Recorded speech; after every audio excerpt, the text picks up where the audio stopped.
The morning started out exactly the way a Tuesday morning in Meridian, Idaho is supposed to start. Quiet, crisp, the kind of aggressive, almost manufactured peacefulness that you only find in a subdivision where every single house is painted one of 4 pre-approved shades of beige. I was standing on my front porch, wearing a navy blue terry cloth bathrobe that was honestly a little past its prime, holding a mug of French roast that I had painstakingly brewed pour-over style. It was 7:15 a.m. The sprinklers were doing their rhythmic thwip, thwip, thwip across the perfectly manicured lawns. The air smelled like fresh-cut grass and pine needles. It was, for all intents and purposes, a good morning. I was 32, single, operating as an independent contractor, and frankly just trying to enjoy the silence before firing up my laptop for the day. And then Brenda arrived. Brenda did not walk. Brenda marched. She moved with the chaotic, relentless energy of a woman who had just discovered a scuff mark on her linoleum and was prepared to scorch the earth to find the culprit. She lived right next door, in a house that was identical to mine, except for the aggressive amount of seasonal yard flags planted in the flowerbeds. Today, she was wearing a matching velour tracksuit in a blinding shade of fuchsia, and her hair was styled in that specific, rigid helmet bob that suggested she spent a lot of time demanding to speak to regional managers. But what really caught my attention wasn't the tracksuit or the scowl that was currently deepening the wrinkles around her mouth. It was what she was holding.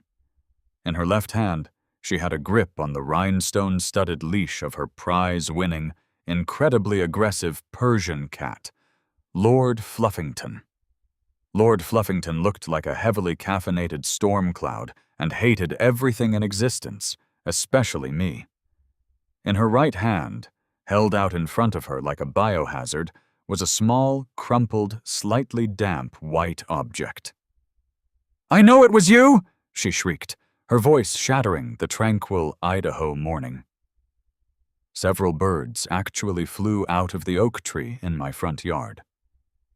I took a slow, deliberate sip of my coffee. The hot liquid burned the roof of my mouth just a little bit, grounding me in reality. I looked at her, then looked down at the cat, who hissed at my slippers, and then looked back up at her.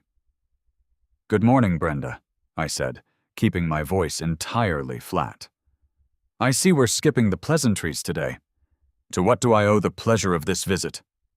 "Don't you play coy with me," she snapped, closing the distance until she was standing at the absolute edge of my driveway, practically vibrating with rage. She thrust her right hand toward my face. "Explain this." I squinted. It was a wad of paper. It looked like it had been chewed on, perhaps stepped on, and then allowed to dry slightly in the morning dew. "I'm going to be honest with you, Brenda," I said, shifting my weight. "I have absolutely no idea what I'm looking at. Is that a piece of your grocery list? Did Lord Fluffington cough up a receipt?" "It is a projectile," she yelled, her face flushing a deep, mottled red. "A weaponized piece of office supply, and I know for a fact that you launched it at my cat." I blinked. I genuinely couldn't process the words coming out of her mouth for a solid 5 seconds. I looked at the little white wad again.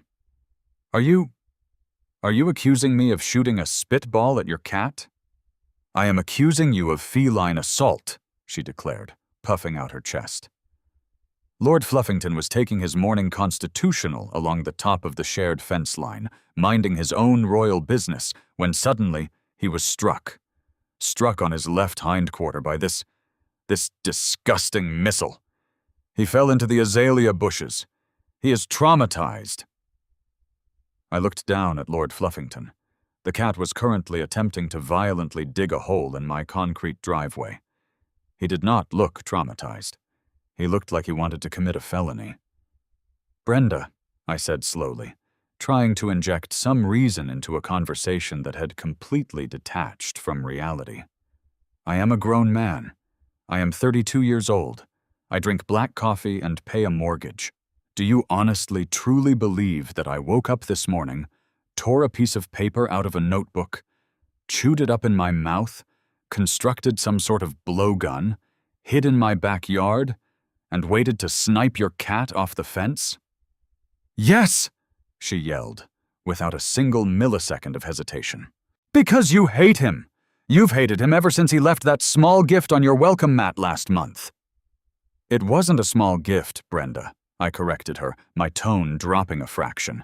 It was a deceased half-eaten gopher, and I didn't hate him for it. I just asked you to keep him out of my yard. He is a free spirit, she countered, pulling the leash taut. And you are a menace. Look at this evidence. She waved the damp paper again. It still has your DNA on it. I can have this tested. The HOA will hear about this. I couldn't help it. A small, incredulous laugh escaped my lips. You want to run ballistics on a spitball? Brenda, CSI Meridian is not going to open a cold case file for Lord Fluffington's hindquarters.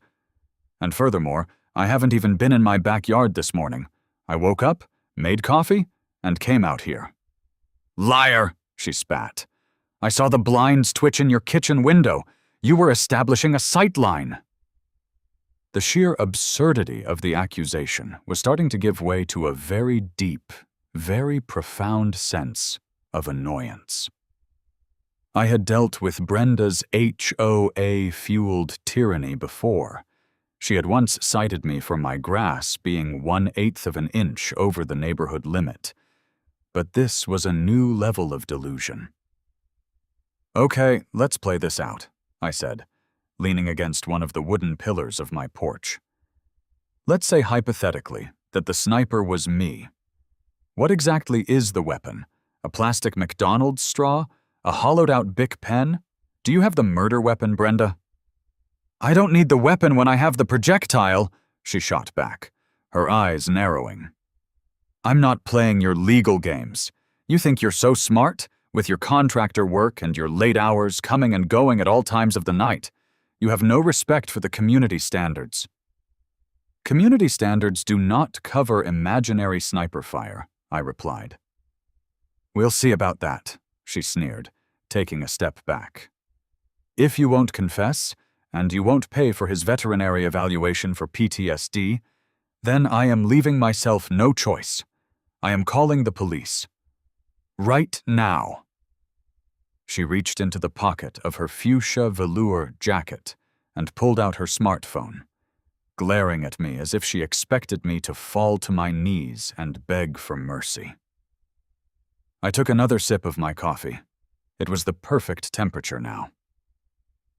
Go right ahead, Brenda, I said, gesturing toward her phone with my mug. Please, call them. In fact, put it on speaker. I want to hear how dispatch responds when you tell them an adult man is weaponizing stationery against a Persian cat. Her thumb hovered over the screen. For a second, I thought she might actually back down, realizing how insane she sounded. But Brenda was not a woman who understood the concept of retreat. She tapped the screen fiercely and held the phone to her ear. Yes, hello? Police? She barked into the receiver a moment later. I need an officer dispatched to my residence immediately. There has been an assault, an unprovoked attack with a projectile. No, not a firearm, a biological weapon. Saliva was involved. Yes, the victim is my cat. Hello? Hello? She pulled the phone away from her ear, glaring at the screen. They put me on hold, she muttered fiercely. Take your time, I smiled, wrapping my robe a little tighter around myself. I've got nowhere to be. 20 minutes later, I had finished my coffee, brushed my teeth, and put on a pair of jeans and a gray t-shirt. I was sitting on my front porch steps when the Meridian Police Department finally arrived. A single white and black Ford Explorer rolled slowly down the street, pausing at every driveway, as if the officers inside were desperately hoping they had written down the wrong address. They hadn't. The cruiser pulled up to the curb, parking half in front of my house and half in front of Brenda's. The doors opened, and 2 officers stepped out. Officer Miller, a guy in his late 40s who looked like he hadn't slept since 1998, and Officer Davis, a younger rookie who looked like he was still excited about issuing parking tickets. Brenda immediately launched herself at them. "Officers, thank God you're here. The perimeter is compromised. The suspect is right there, sitting on his steps, showing absolutely no remorse." She pointed a trembling, manicured finger at me. Officer Miller let out a long, heavy sigh. He hooked his thumbs into his duty belt and walked slowly up the driveway, followed closely by Davis. They stopped a few feet away from me. Miller looked down at me, then looked over at Brenda, then back at me. "Good morning," I said, giving them a polite nod. "Nice day for a patrol." "Morning," Miller replied, his voice a gravelly monotone. "We got a call from dispatch about an assault with a biological projectile." He sounded like he was reading the words for the first time and deeply regretting his career choices. "That's correct, officer," Brenda interrupted, power walking up to stand beside them. "He shot my cat with a spitball, from his property onto my property. It's trespassing, it's assault, and it's malicious destruction of peace." Officer Davis, the younger cop, actually blinked, his jaw dropping open slightly. "Wait, ma'am, a spitball? Like chewed up paper?" "Do not minimize my trauma, officer," Brenda scolded him. "It was wet. It struck Lord Fluffington with enough force to knock him off the fence line. He could have broken a leg." Officer Miller closed his eyes for a brief moment, as if praying to a higher power for patience. He opened them and looked at me. "Sir, can you tell me your side of the story?" "I woke up at 7, I said calmly, standing up. "I made a cup of coffee. I walked out onto my porch. Brenda approached me, screaming that I had shot her cat with a spitball. I denied it because I am an adult man and I don't own a blowgun. She called you." Miller nodded slowly. He turned back to Brenda. "Ma'am, did you actually see him shoot the spitball?" "I didn't have to see it," Brenda insisted, brandishing the crumpled dry wad of paper. "I found this at the scene of the crime. Underneath the azaleas, it has his literal DNA on it." "Ma'am, we do not run DNA tests on wet paper found in the dirt," Miller said, his voice laced with an exhaustion that I felt deep in my bones. "Unless this spitball was involved in a homicide, the crime lab isn't going to look at it." "So you're just going to let him get away with it?" Brenda shrieked. "Ma'am, there is no it to get away with," Officer Davis chimed in, trying to be helpful. "It's a piece of paper. The cat isn't injured. This isn't a criminal matter." "It's assault." "It's a civil issue," Miller corrected her firmly. He turned to me, "Sir, just for the record, so I can put it in my report and satisfy dispatch. Do you possess any, high-capacity straws or hollow tubes designed for launching paper projectiles?" I had to bite the inside of my cheek to stop myself from laughing out loud. "No, Officer Miller, I do not own any tactical office supplies. I am completely unarmed." Miller nodded. "Noted." He turned back to Brenda, who looked like she was about to explode into a cloud of fuchsia dust. "Ma'am, there's nothing we can do here. There's no evidence of a crime, no injuries, and no witness to the alleged event. I strongly suggest you try to get along with your neighbor. If the cat goes outside, it's going to encounter things. That's nature." "A spitball is not nature," she raged. "Have a good day, ma'am." "Sir," Miller said, ignoring her outburst. He and Davis turned and walked back to their cruiser. They got in, and I could clearly see Miller shake his head before putting the car in drive and pulling away from the curb. The silence that descended after the police car disappeared around the corner was heavy. I looked at Brenda. She was clutching the spitball so hard her knuckles were white. Lord Fluffington was sitting at her feet, aggressively grooming his tail. "Well," I said gently, "that was productive. Let me know when the crime lab gets back to you." Brenda's eyes narrowed into tiny, furious slits. She didn't yell this time. Her voice dropped to a terrifying, venomous whisper. "You think you've won. You think because those useless badge wearers won't do their jobs that you can just terrorize my property. But there are other authorities in this neighborhood. Real authorities." "Brenda, please tell me you're not going to escalate a piece of wet paper to the HOA, I sighed. "You have broken the sanctity of the community," she hissed. "You haven't seen the last of this. Not by a long shot." She spun on her heel and marched back across the property line, dragging the reluctant cat behind her. I went back inside, shaking my head.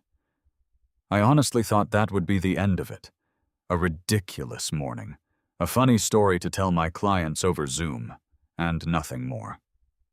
I went into my home office, booted up my computer, and spent the next 6 hours dealing with project timelines and vendor emails. I completely forgot about Brenda and her imaginary sniper fire.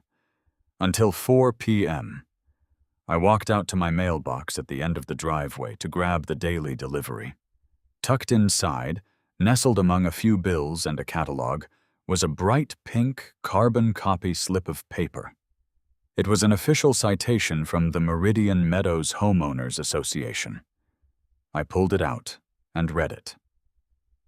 Date: June 15th. Offender: resident at Lot 42. My address. Reporting party: resident at Lot 43. Brenda. Violation: Section 8. Paragraph C of the Community Covenants, Conditions and Restrictions, CC and Rs. Harassment of domestic livestock and / or approved companion animals. Description of incident: resident aggressively launched unauthorized projectiles over the shared property line with the intent to harm, maim, or cause psychological distress to a registered companion animal. Penalty: immediate cease and desist, pending a formal board hearing. Fine of $150 to be assessed upon verification. I stared at the pink slip. Domestic livestock? Since when was a Persian cat considered livestock? Was she milking Lord Fluffington? And more importantly, she was actually trying to fine me $150 for a spitball that I didn't even shoot. I walked slowly back up the driveway, the pink slip fluttering in the afternoon breeze. The annoyance from the morning had evaporated, completely replaced by a cold, sharp sense of clarity. This wasn't about a spitball. This was about power. Brenda was using the HOA, an organization where she happened to be close friends with the board president, to bully me. She thought she could just invent a narrative, file a piece of paperwork, and force me to pay up because most people would rather write a $150 check than deal with the bureaucratic nightmare of an HOA hearing. She assumed I would just roll over. She assumed wrong. I went back into my house and sat down at my kitchen island. I laid the pink slip flat on the granite counter. If she wanted to play a game of surveillance and evidence, then we were going to play. But I wasn't going to rely on chewed-up paper and he said, she said nonsense. If I was going to be accused of things I didn't do in my own backyard, I needed an airtight, undeniable record of everything that happened on my property. I opened my laptop. I didn't search for lawyers. I didn't search for the HOA bylaws. Not yet. I went straight to an outdoor recreation retailer's website. I navigated to the hunting and security section. I bypassed the standard flimsy ring cameras and the cheap motion sensors. I needed something robust, something that could see in the dark, something that would record in crystal clear 1080p high definition, trigger instantly upon motion, and withstand the Idaho weather. I found a model of tactical trail cameras used by hunters to track deer movements. They were camouflage, battery-operated, had invisible infrared night vision, and stored weeks of footage on massive SD cards. They were $89 apiece.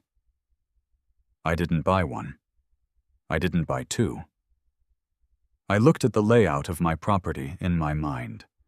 The fence line, the front yard, the driveway, the back patio, the side gate. I wanted total coverage. I wanted overlapping fields of fire. I changed the quantity in the cart to 15. The total came out to just over $1,300.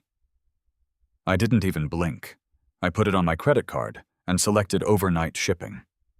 As I clicked Confirm Purchase, I looked out my kitchen window toward Brenda's house. She was standing in her kitchen, glaring at my house through the blinds. I raised my coffee mug to her. "Let's see what the cameras catch, Brenda." The boxes arrived the next afternoon. I literally couldn't believe how fast overnight shipping actually was when you dropped a cool $1.5 grand on surveillance equipment. The FedEx guy looked a little concerned when he handed over 3 massive, heavy cardboard boxes, but I just smiled, signed for them, and dragged them into my living room. I opened the first box and just stared at the sheer volume of camouflage plastic and nylon strapping. Honestly, it looked like I was outfitting a small paramilitary group to go hunt Bigfoot in the Pacific Northwest. There were 15 identical tactical trail cameras, a mountain of AA lithium batteries, and enough high-capacity SD cards to record a feature-length film. I picked one of the cameras up. It was heavy, rugged, and smelled vaguely of industrial rubber. It had a little switch on the side for infrared stealth mode. It was beautiful. But as I looked at the pile, and then looked out my window at the scorching afternoon Idaho sun, reality kind of hit me. I am a guy who sits behind a desk and builds project timelines on Vercel all day. I literally hire people to do things for me. The idea of me dragging a ladder around my property, trying to figure out sight lines and optimal mounting angles while Brenda inevitably screamed at me from her patio, sounded like absolute misery. I needed a professional. I needed someone who owned a heavy-duty drill and had zero emotional investment in neighborhood drama. I pulled out my phone and searched for local contractors in Meridian who handled outdoor installations. After scrolling past a bunch of high-end home security companies that wanted to sell me monthly subscriptions, I found a listing for something called Chuck's Tech and Trek, Wiring, Mounting, and Odd Jobs. The logo was just a pixelated hammer. It had 3 reviews, all 5 stars, and one of them literally just said, "Chuck gets it done." Perfect. I dialed the number.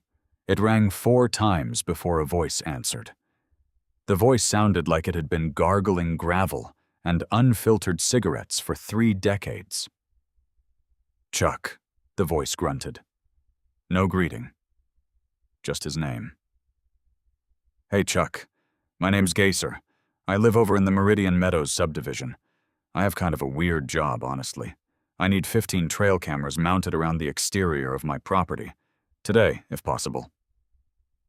There was a long pause on the other end of the line. I could hear the faint sound of country music and a power tool running in the background.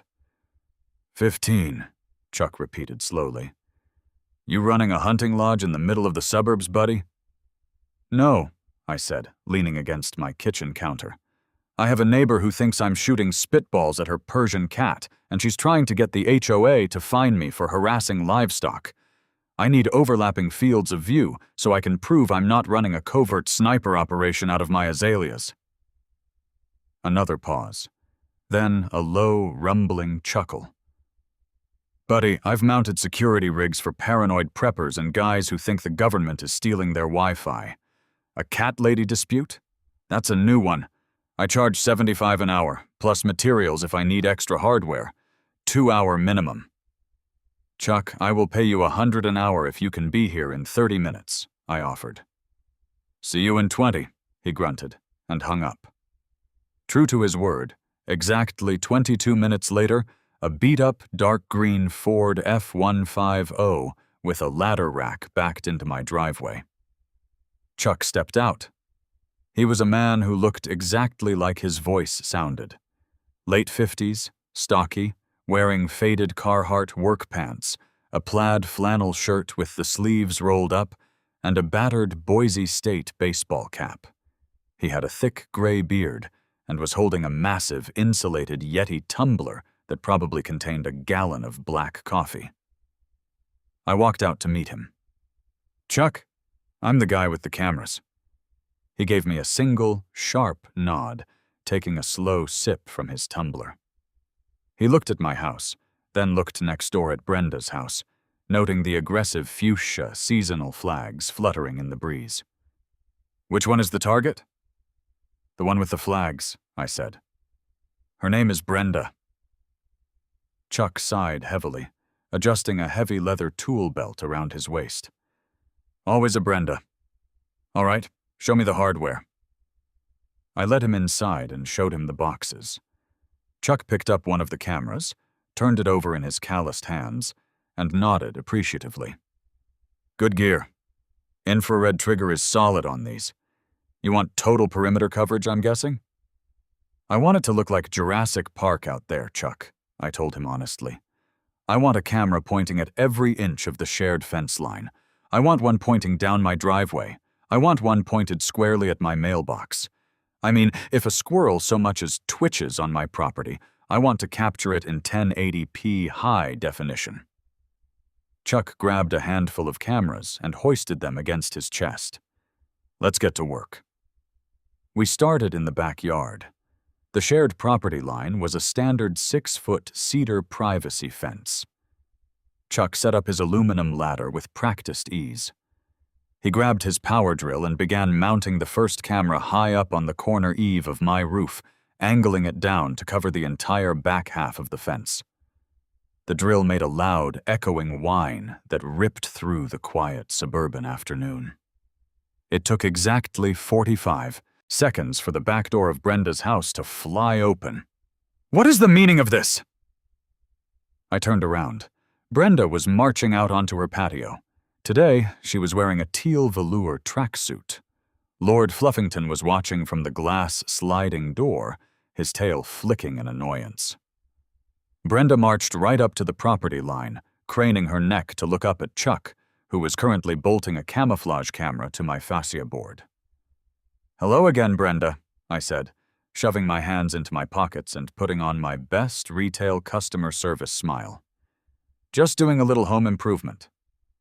That is a camera, she shrieked, pointing up at Chuck. You are installing surveillance equipment. This is a massive violation of my privacy. I am in my own backyard. Chuck stopped drilling. He slowly lowered his arm, letting the drill hang by his side. He didn't look at Brenda. He looked down at me. This the one? That's her, I confirmed. Chuck finally turned his head to look at Brenda. He stared at her with the blank, unblinking expression of a man who has spent entirely too much of his life dealing with difficult people and has zero patience left for any of them.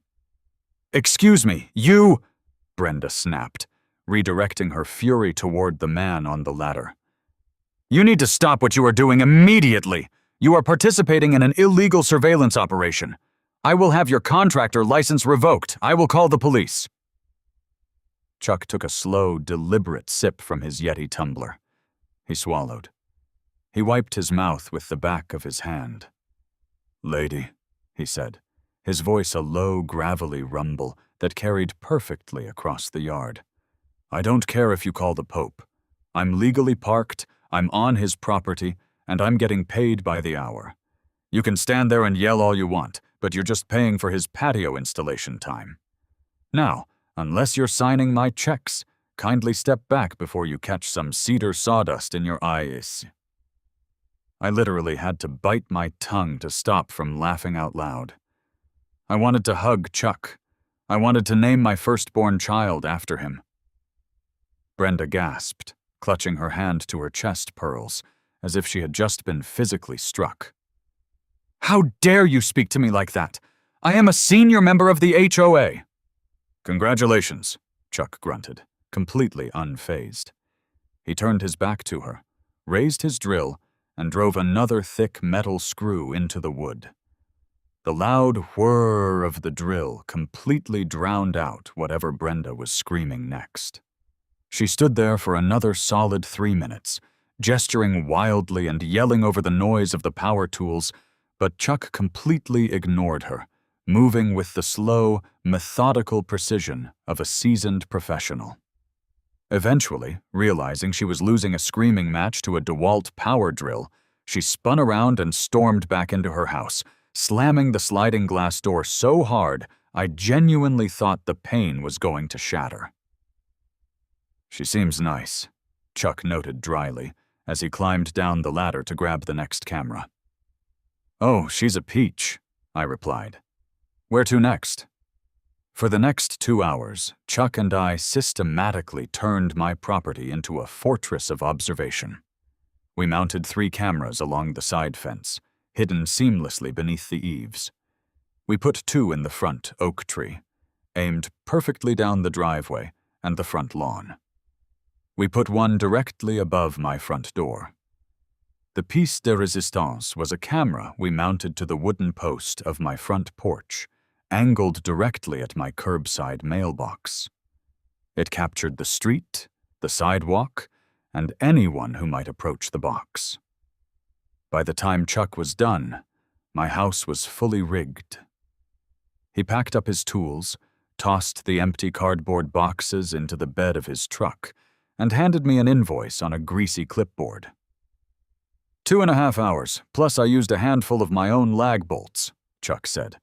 Comes out to $260. I handed him 3 crisp $100 bills. Keep the change, Chuck.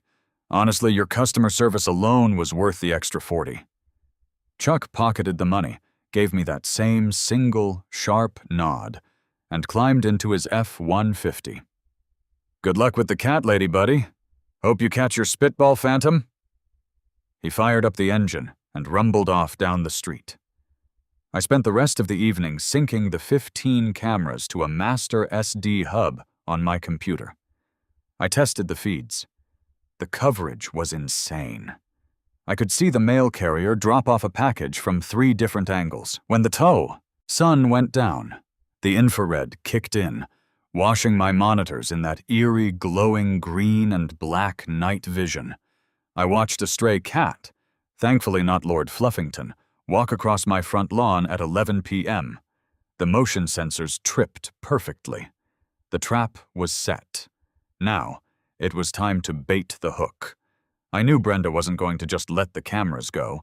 I had basically challenged her authority on her home turf, and an HOA Karen never, ever backs down from a turf war. Sure enough, I didn't have to wait long. At exactly 9 a.m. the next morning, my phone buzzed with a notification from the front porch camera. I pulled up the live feed on my monitor. Brenda was power walking up my driveway. She wasn't wearing a tracksuit today. She was dressed in what looked like business casual battle armor, a sensible beige slacks, and a navy blue blazer. She was carrying a clipboard and a roll of heavy-duty packing tape. She marched up to my front door, completely ignoring the camera mounted right above her head, which was currently recording her in stunning high definition. She ripped a piece of paper off her clipboard, slapped it against my front door, and aggressively taped down all 4 corners. She then turned around, glared directly into the porch camera, pointed a finger at it, and mouthed the words, "Take them down." Then she marched away. I let out a slow breath, stood up from my desk, and went to the front door. I carefully peeled the tape off the wood and read the notice. It was printed on the official letterhead of the Meridian Meadows HOA Board of Directors. It was a formal cease and desist order. It read, "To the resident of Lot 42. It has been brought to the immediate attention of the board that you have installed unauthorized military-grade surveillance equipment on the exterior of your property. This is in direct violation of Section 4B of the Community Covenants, Conditions and Restrictions, CC and Rs, which strictly prohibits the installation of security cameras pointing toward neighboring properties to protect the fundamental privacy of the residents. You are hereby ordered to remove all 15 unauthorized security cameras within 24 hours. Failure to comply will result in a fine of $500 per day until the equipment is removed, and potential legal action by the board." I walked back into my kitchen, tossed the letter onto the island, and started laughing. Like a deep, genuine belly laugh. She had actually done it. She had walked right into the trap. You see, the thing about HOA bylaws, and I had read the Meridian Meadows CC and RS front to back the night before while waiting for Chuck to arrive, is that they are written by bored suburbanites, not actual lawyers. They rely on very specific language to enforce their arbitrary rules. I opened my laptop and pulled up the PDF of the CC and RS that I had downloaded from the community portal. I Control-F'd Section 4B. There it was. Strictly prohibits the installation of security cameras pointing toward neighboring properties. Security cameras. That was the key word. The HOA had specifically banned cameras used for the purpose of home security and surveillance of neighbors. But I wasn't running a home security system. I wasn't surveilling Brenda. That would be a violation of the rules. I cracked my knuckles. It was time for a little malicious compliance, sovereign ruling style. I opened a new tab and navigated away from the HOA portal. I typed in the web address for the official state of Idaho government portal. I clicked over to the Department of Fish and Game. Idaho is a massive state with a ton of protected wildlife, and the state government takes environmental conservation very, very seriously. I spent about 20 minutes digging through their public outreach programs until I found exactly what I was looking for: the Citizen Science Urban Wildlife Watch initiative. It was a brilliant, obscure little state program designed to track how urban expansion was affecting local wildlife corridors. The state didn't have the budget to put cameras in every suburban backyard, so they relied on citizens to do it for them. You register your property, pay a nominal processing fee, and agree to submit any notable footage of local wildlife, raccoons, foxes, coyotes, deer, to a state database. In exchange, your property is officially recognized as a temporary, state-sanctioned environmental research outpost. I clicked Register Now. The form took about 5 minutes to fill out. Under Equipment Used, I proudly listed my 15 tactical trail cameras. Under Primary Subject of Observation, I typed Migratory Patterns of the North American Raccoon, Procyon lotor, and local avian species. I paid the $15 registration fee with my credit card. 3 minutes later, an automated email hit my inbox. It contained an official, digitally signed PDF certificate from the Idaho Department of Fish and Game, complete with the state seal. It welcomed Gasser Ibrahim to the citizen science team and assigned my property a unique Environmental Research Station ID number. I downloaded the PDF. I saved it to my desktop. I smiled. My cameras were no longer security cameras. They were officially, legally classified under state law as environmental research equipment. And the beauty of state law is that it supersedes neighborhood HOA bylaws every single day of the week. The HOA cannot legally order me to dismantle a registered state environmental project on my own property. I opened my email client and started drafting a response. This was going to be a masterpiece. I added the email address for the HOA Board of Directors. I CC'd Brenda's personal email, which I had from a neighborhood block party chain a year ago. Subject: Response to cease and desist. Lot 42. Environmental Research Exemption. Dear members of the board, and Brenda, I am in receipt of the cease and desist notice posted to my door this morning regarding the alleged violation of Section 4B of the CC&Rs. I would like to clarify a rather significant misunderstanding. I have not installed any security cameras on my property, nor am I surveilling any of my neighbors. Therefore, Section 4B does not apply to my current setup. The equipment mounted on my property is strictly classified as environmental research equipment. I am a registered and active participant in the Idaho Department of Fish and Game's Citizen Science Urban Wildlife Watch program, Station ID IDFG-8842-URB. My cameras are currently tracking the migratory and nocturnal habits of the North American raccoon and other local wildlife corridors that pass through our subdivision. As you are likely aware, interfering with or demanding the removal of state-sanctioned environmental research equipment is a severe overreach of HOA authority and potentially violates state conservation initiatives. I have attached my official state certification for your records. I take my duties as a citizen scientist very seriously, and the cameras will remain active to monitor the wildlife. I assure you, unless your companion animals are classified as wild raccoons, the state has no interest in their activities. If you have any further concerns, I suggest you take them up with the Department of Fish and Game. I can provide the contact number for my program liaison upon request. Best regards, Gasser Ibrahim. Lot 42.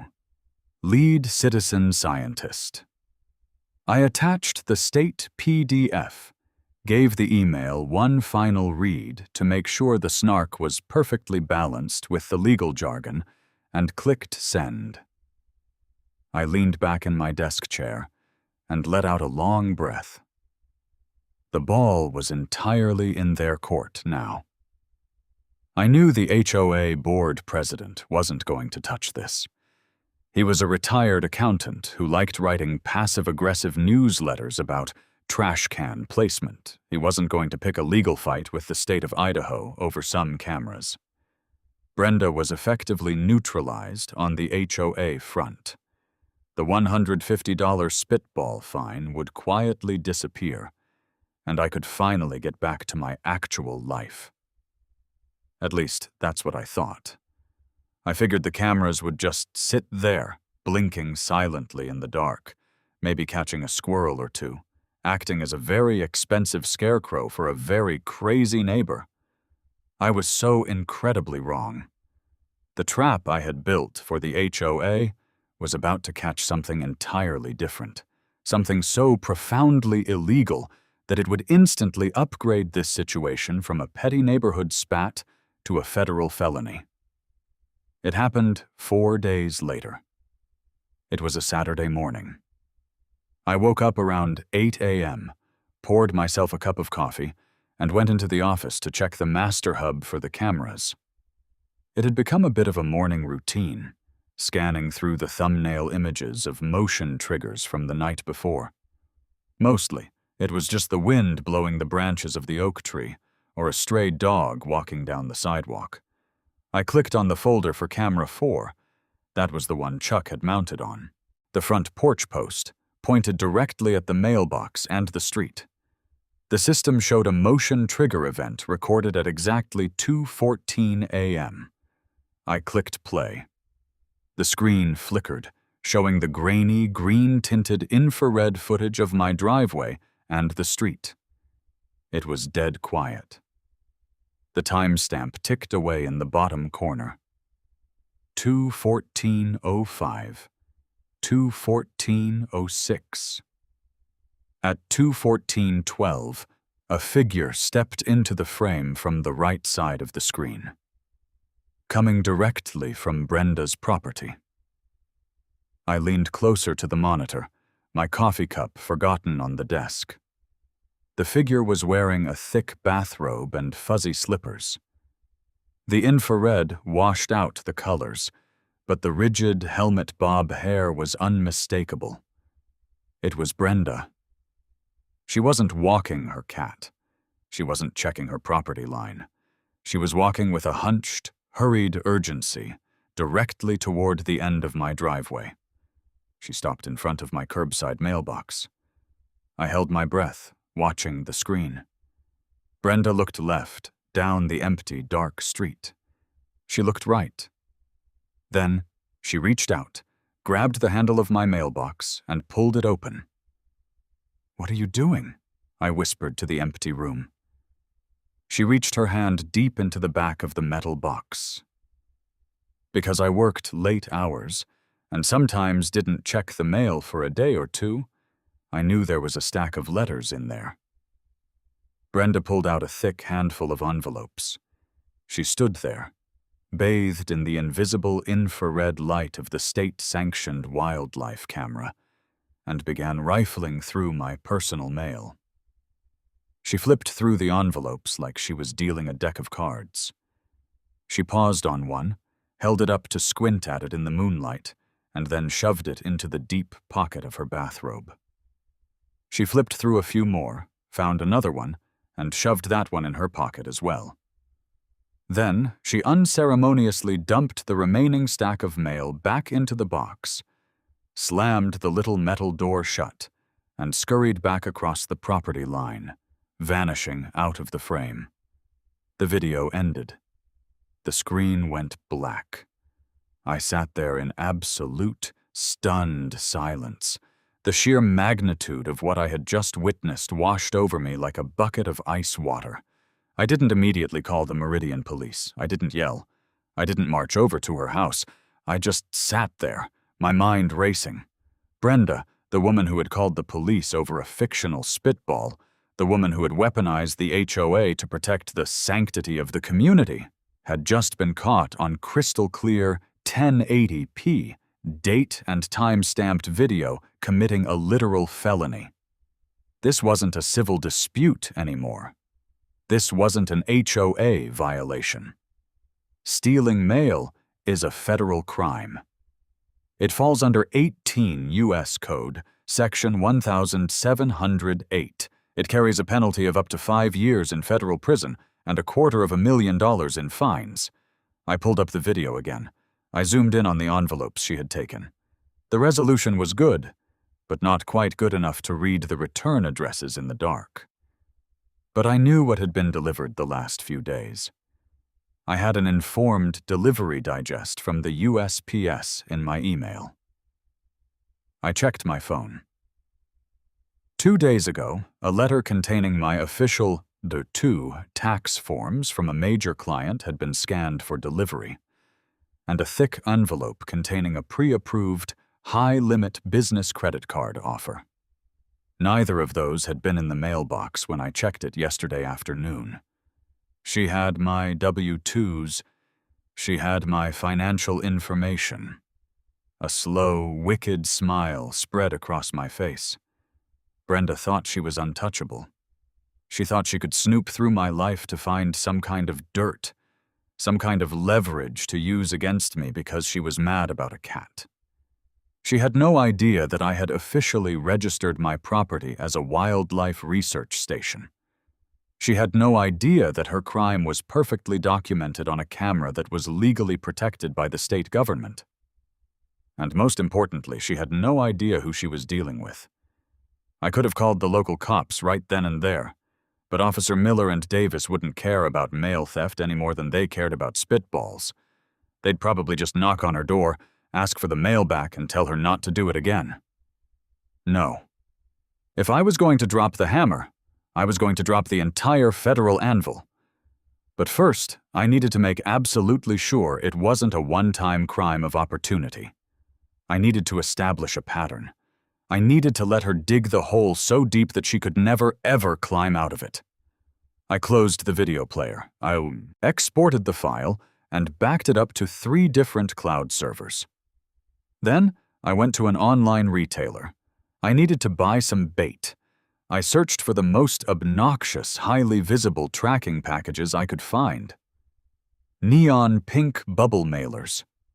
Large, bulky envelopes with priority tracking barcodes slapped all over them. I ordered a bunch of cheap electronics, cables, phone cases, things that felt substantial in an envelope, and paid for expedited shipping. I was going to turn my mailbox into a federal honeypot, and Brenda was going to walk right into it, one fuzzy slipper at a time. Honestly, the next 48 hours were a masterclass in psychological torture, but entirely self-inflicted. I had the trap set. The bait was in the mail system. But I had to sit there and act perfectly normal while I knew for an absolute fact that the woman living 30 feet away from me was in possession of my highly sensitive financial documents. Every time I walked out to my car, I could feel Brenda's eyes burning a hole in the back of my head through her kitchen blinds. She thought she held all the cards. She thought she had me cornered.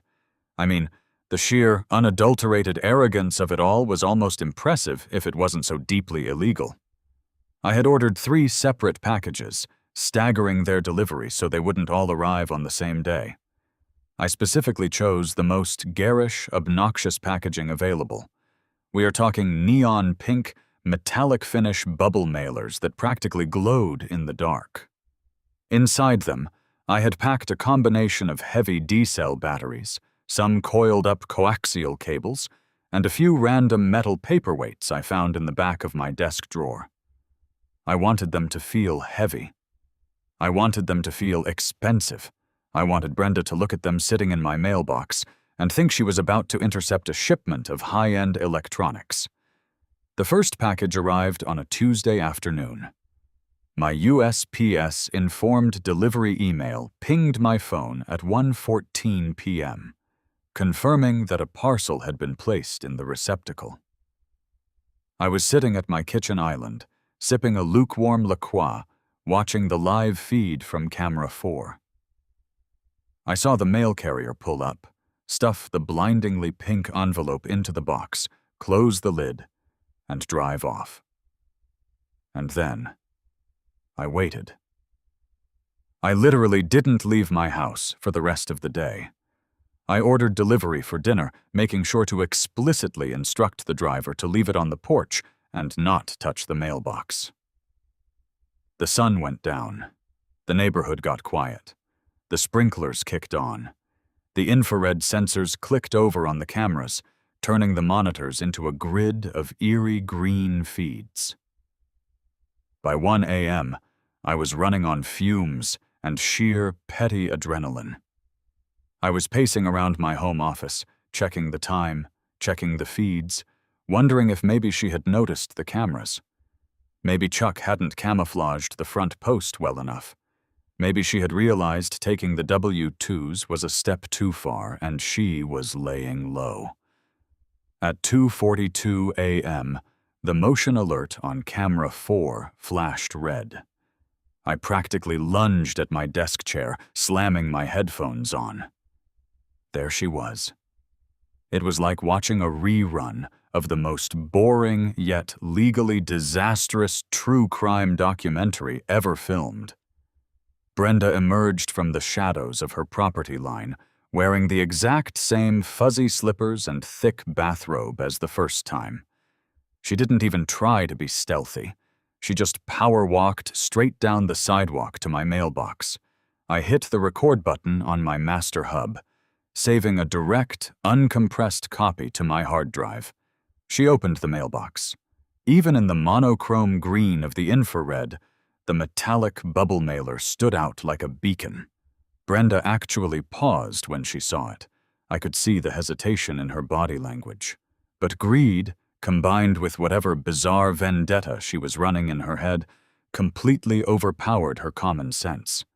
She reached in, grabbed the heavy pink package, gave it a little shake, probably hearing the batteries clunking against the paperweights, and shoved it deep into the pocket of her robe.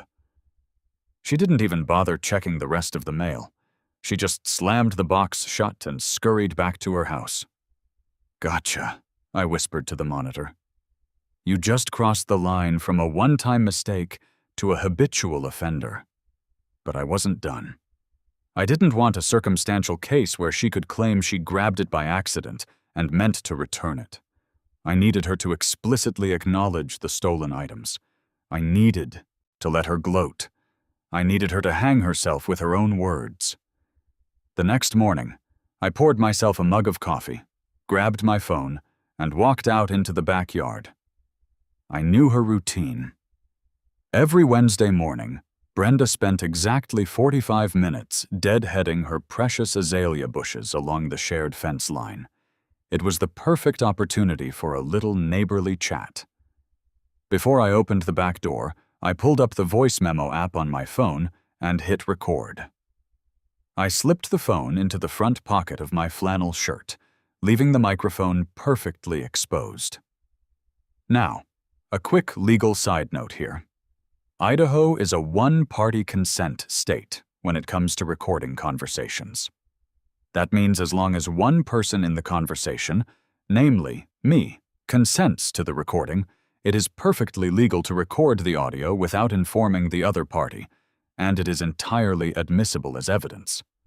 Honestly, knowing the law is the sharpest weapon you can ever wield against a Karen. I stepped out onto the patio. The morning air was crisp.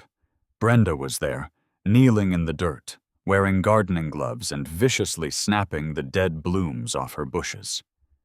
"Good morning, Brenda," I called out, leaning casually against the cedar fence. She flinched, clearly not expecting me to be awake. She stood up, dusting off the knees of her sensible gardening slacks, and leveled a glare at me. "I don't have anything to say to you," she snapped, pointing her pruning shears in my general direction. "Not until the HOA finalizes your fine for those spy devices on your roof." "Oh, you mean the environmental research equipment?" I asked, taking a slow sip of coffee. "Yeah, the state was pretty clear about those. The raccoons are very active this time of year. Actually, that's what I wanted to talk to you about. I was wondering if you had seen anyone unusual around the property lately. Like, late at night?" Brenda's posture stiffened. Just a fraction of an inch, but I saw it. "I have no idea what you're talking about. I sleep through the night, unlike some people who keep ungodly contractor hours." Right, I nodded, playing dumb. "It's just, I'm missing some mail, a couple of important envelopes from last week, and a rather large, heavy package that was supposed to be delivered yesterday. I checked with the post office, and they said it was scanned as delivered to the box. Just vanished." Brenda smiled. It was a terrible, thin, entirely malicious smile.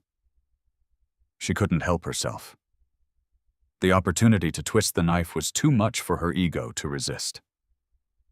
She stepped closer to the fence. "Well, Gazer," she said, her voice dripping with fake sympathy. "That is a shame.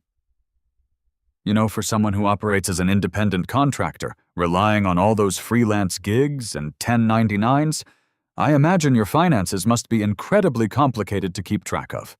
It would be an absolute disaster if your tax documents, or say, your W-2s from a major client, were to get lost in the mail. The IRS is so unforgiving." I had to suppress a shiver of pure, vindicated adrenaline. She literally just named the exact documents she stole. "Yeah, it would be pretty rough," I agreed, keeping my tone perfectly neutral. "Especially with tax season coming up. And that package, I had some very expensive hardware in that pink mailer." Maybe you should be more responsible with your deliveries, she sneered. Or maybe this is just the universe's way of punishing you for terrorizing a poor, defenseless animal with your office supplies. You reap what you sow in this community. You really think the universe stole my mail, Brenda? I asked, leaning in slightly. You don't think it was, say, a physical person? Maybe someone who thinks they are above the law? I think, Brenda said, lowering her voice to a dramatic, venomous whisper, that you are out of your depth. You think you can throw your weight around with your little cameras, but you are a messy, disorganized young man who probably misplaces his own mail. If your financial life falls apart because you can't keep track of a few envelopes, well, that's entirely on you. Now, if you'll excuse me, I have actual property to maintain. She turned her back on me and knelt back down in the dirt. Thanks for the chat, Brenda, I said softly. Have a great day. I walked back inside, pulled my phone out of my pocket, and stopped the recording. I played it back. The audio was crystal clear, the smugness in her voice, when she specifically mentioned my W-2s, was undeniable. I had the infrared video of the first theft. I had the infrared video of the second theft of the bait package. I had the state-issued certificate proving the cameras were legal. And now I had high-quality audio of her heavily implying she possessed my financial documents. It was time to make the call.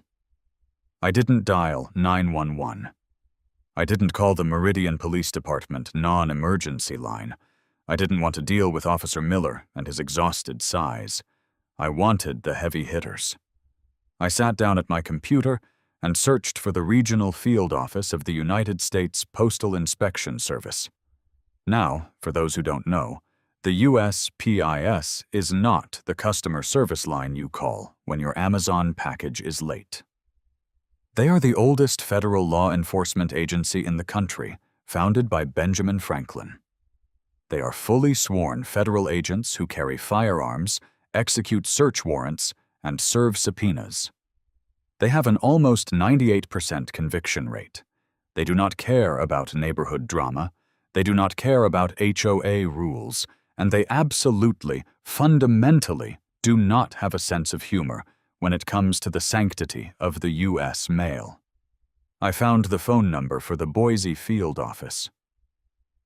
I dialed. The phone rang exactly twice before a crisp, professional voice answered. United States Postal Inspection Service, duty agent desk. Hello, I said, leaning back in my chair. I need to report an ongoing, documented case of felony mail theft by a neighbor.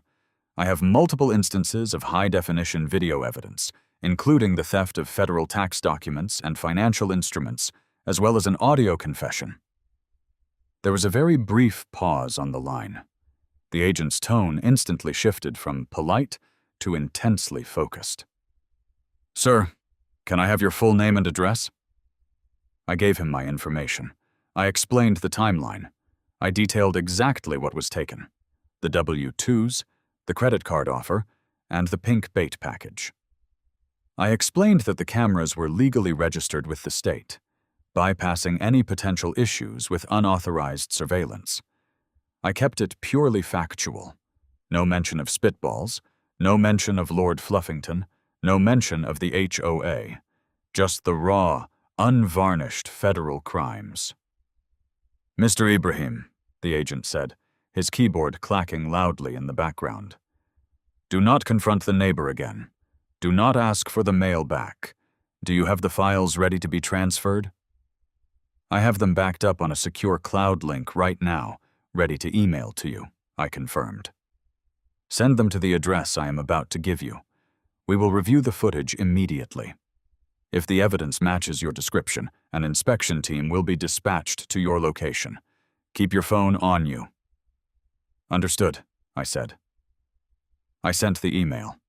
And then the real waiting began. It took exactly 48 hours. 2 agonizing days where I watched Brenda walk her aggressive cat, water her lawn, and glare at my house with the smug satisfaction of a woman who thought she had committed the perfect crime. I just smiled and waved every time I saw her. On Friday morning, at 10:15 a.m., a completely nondescript, immaculate black Ford Taurus pulled into my driveway. It didn't have light bars, it didn't have police decals, it just had dark, tinted windows and government fleet license plates. I was at the front door before they even killed the engine. 2 men stepped out of the vehicle. They were not wearing police uniforms. They were wearing sharp, dark suits, white shirts, and subdued ties. They looked like accountants who spent their weekends at a firing range. The taller of the two, a man with close-cropped graying hair and incredibly sharp eyes, walked up the steps and flashed a leather badge wallet. "Gazer Ibrahim, I'm Inspector Caldwell, USPIS. This is Inspector Hayes. We received your files." "Inspectors," I said, opening the door wider. "Please, come in." They stepped into my entryway, their eyes sweeping the room with professional detachment. Caldwell looked up at the ceiling, then over at the kitchen island. "You're the independent contractor, the one who set up the environmental wildlife trap?" "Guilty," I said. "Well, not guilty of the theft, but guilty of the setup. Can I offer you coffee?" "No, thank you, sir," Hayes said, pulling a small notebook from his breast pocket. "We reviewed the footage you submitted. The infrared video is exceptionally clear. We were able to identify the suspect based on the property line and your description. The audio recording, well, let's just say it provided exceptional context regarding her intent." "So, what happens now?" I asked, crossing my arms. Caldwell looked at me, his expression perfectly flat. "What happens now, Mr. Ibrahim, is that we walk next door. Under 18 U.S. Code Section 1708, the theft, taking, or receiving of stolen mail is a federal offense. We have probable cause based on the video evidence to recover the stolen property." Can I watch?" I asked, unable to hide the absolute petty thrill in my voice. Caldwell actually allowed a microscopic smirk to touch the corner of his mouth. "You are free to stand on your own property, sir. We advise you not to engage with the suspect or cross the property line."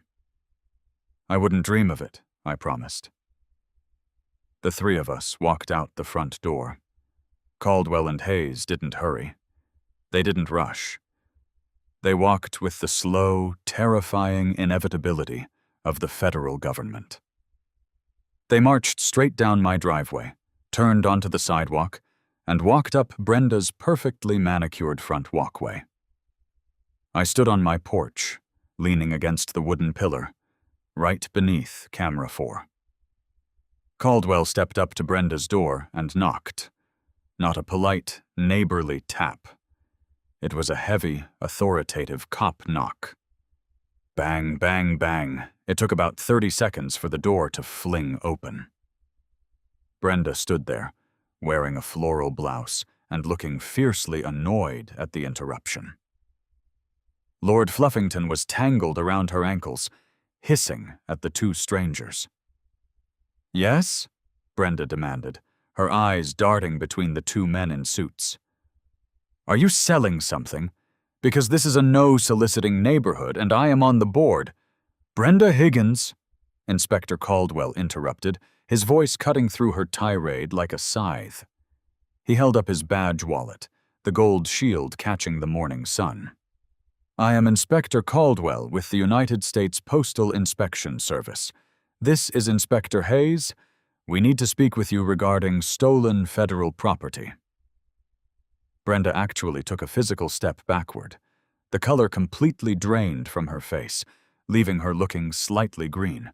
Her eyes darted past the inspectors, landing directly on me, standing on my porch with my arms crossed and a massive grin on my face. I don't know what you're talking about," she stammered, her voice suddenly trembling. Postal inspectors? There must be some kind of mistake. I haven't done anything. Ma'am, Inspector Hayes said, stepping forward. We have multiple high-definition video recordings of you trespassing onto the neighboring property, opening a federal mail receptacle, and removing mail addressed to Mr. Ibrahim. We also have audio recordings of you implying possession of his W-2 tax documents. This is a federal investigation. Panic, raw, unfiltered panic, finally shattered Brenda's arrogant facade. But because she was a Karen down to her very molecular structure, her brain desperately tried to find a loophole. She tried to use the only authority she understood. Wait, she gasped, pointing a shaking finger at me. Those videos are illegal. He isn't allowed to have security cameras. It's a violation of Section 4B of the CC&Rs. The HOA explicitly banned them. You can't use that footage. It's fruit of the poisonous tree or whatever. He's the one breaking the rules. Inspector Caldwell stared at her. He didn't blink. He didn't even look remotely amused. Ma'am, Caldwell said slowly, as if explaining something to a very slow, very stubborn child. I do not care about your homeowners association. I do not care about your CC&RS. And for the record, Mr. Ibrahim's cameras are legally registered with the Idaho Department of Fish and Game as environmental research equipment, making them entirely protected under state law. However, even if they weren't, a private citizen recording the exterior of their own property is perfectly admissible in a federal investigation. Now, you have two choices. He leaned in slightly, and the sheer intimidation factor radiating off the man was incredible. Choice 1. You invite us inside, you hand over the W-2s, the credit card offer, and the pink bubble mailer you stole on Tuesday morning, and we take you downtown for a formal interview. Choice 2. We secure this residence right now. I have a federal judge sign a search warrant in the next 15 minutes. We tear this house apart down to the studs to find the stolen mail, and you leave here in handcuffs. Which is it going to be? Brenda's mouth opened and closed a few times, but no sound came out. She looked like a fish gasping for air on a dock. She looked at me again. The sheer, unadulterated hatred in her eyes was almost beautiful. Slowly, shakily, she pushed the front door wider. She didn't say a word. She just turned around and walked into her house, her shoulders slumped in total defeat. The two inspectors followed her inside, pulling the door shut behind them. I stayed on the porch. I wouldn't have missed the finale for anything in the world. It took exactly 12 minutes. The front door opened again. Inspector Hayes walked out first. In his left hand, secured in a clear plastic evidence bag, was my W-2 envelope, my credit card offer, and the blindingly neon-pink bubble mailer. Right behind him was Brenda. She was no longer wearing the arrogant sneer. She was crying. Heavy gasping sobs that shook her shoulders, and her hands were secured tightly behind her back in a pair of heavy steel handcuffs. Inspector Caldwell had a firm grip on her elbow, guiding her down the walkway. "You can't do this," she wailed, stumbling slightly as Caldwell led her toward the black Taurus. "I have rights. I'm on the board. He shot my cat. He shot Lord Fluffington with a spitball. Why aren't you arresting him for animal cruelty?" Caldwell ignored her completely. He opened the back door of the Taurus, placed a hand on the top of her head to protect her from hitting the frame, and guided her into the back seat. He slammed the door shut. Inspector Hayes walked over to my driveway, holding the evidence bag. "Mr. Ibrahim, we located these items sitting right on her kitchen counter, next to a stack of opened pink envelopes. Apparently, she was very disappointed to find D-cell batteries instead of an iPhone." "Can I have my W-2s back?" I asked. "They have to be logged into evidence first. but we will make copies and release the originals back to you within 48 hours, Hayes assured me. You'll likely be subpoenaed if this goes to trial, though given the overwhelming evidence, her public defender will almost certainly push for a plea deal. I'll be ready, I said, shaking his hand. Caldwell walked over, adjusting his suit jacket. A word of advice, Mr. Ibrahim. The next time you have a dispute with a neighbor, maybe just buy a taller fence. It's less paperwork for us. I'll keep that in mind, Inspector, I laughed. Have a safe drive. The two agents got into the Taurus. The engine rumbled to life, and they pulled away from the curb, taking Brenda and her suburban tyranny away to a federal holding facility. I watched the car disappear around the corner, leaving the neighborhood in absolute, beautiful silence. I looked over at Brenda's house. Sitting in the front window, perfectly framed between the parted curtains, was Lord Fluffington. The aggressive Persian cat was staring directly at me. I swear to God, for the first time since I moved into this house, the cat didn't hiss. He just blinked slowly, let out a silent meow, and lay down in the sunbeam. The fallout over the next few weeks was absolutely glorious.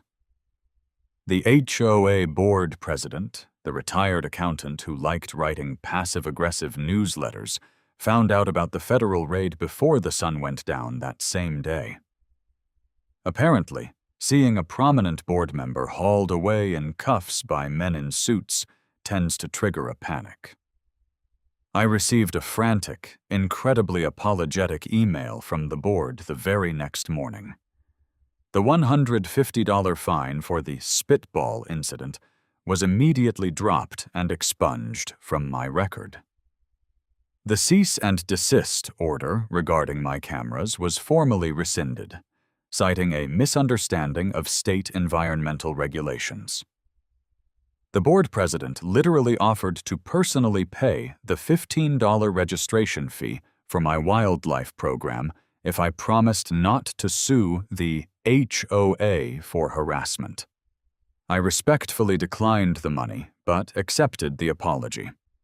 Brenda, as it turned out, took a plea deal to avoid the maximum sentence. She didn't go to federal prison, but she was hit with 3 years of federal probation, thousands of dollars in fines, and a felony record that permanently barred her from ever serving on a homeowners association board anywhere in the United States ever again. She ended up putting her house on the market 3 months later and moved away in the dead of night, leaving behind a heavily discounted property and a very happy neighborhood. I kept the cameras up. Honestly, they actually did catch a family of raccoons living in the storm drain at the end of the street, and I dutifully submitted the footage to the Idaho Department of Fish and Game. I take my duties as a citizen scientist very seriously. So, the next time you find yourself staring down a deranged neighbor waving a damp piece of paper and threatening you with the wrath of an HOA, don't get mad, don't yell, don't engage. Just smile, get very interested in the migratory habits of local wildlife, and remember that state and federal laws will absolutely body slam community bylaws every single time. Stay out of trouble, or at least make sure the trouble you get into is perfectly, maliciously legal. Have fun with this one. It's a ride.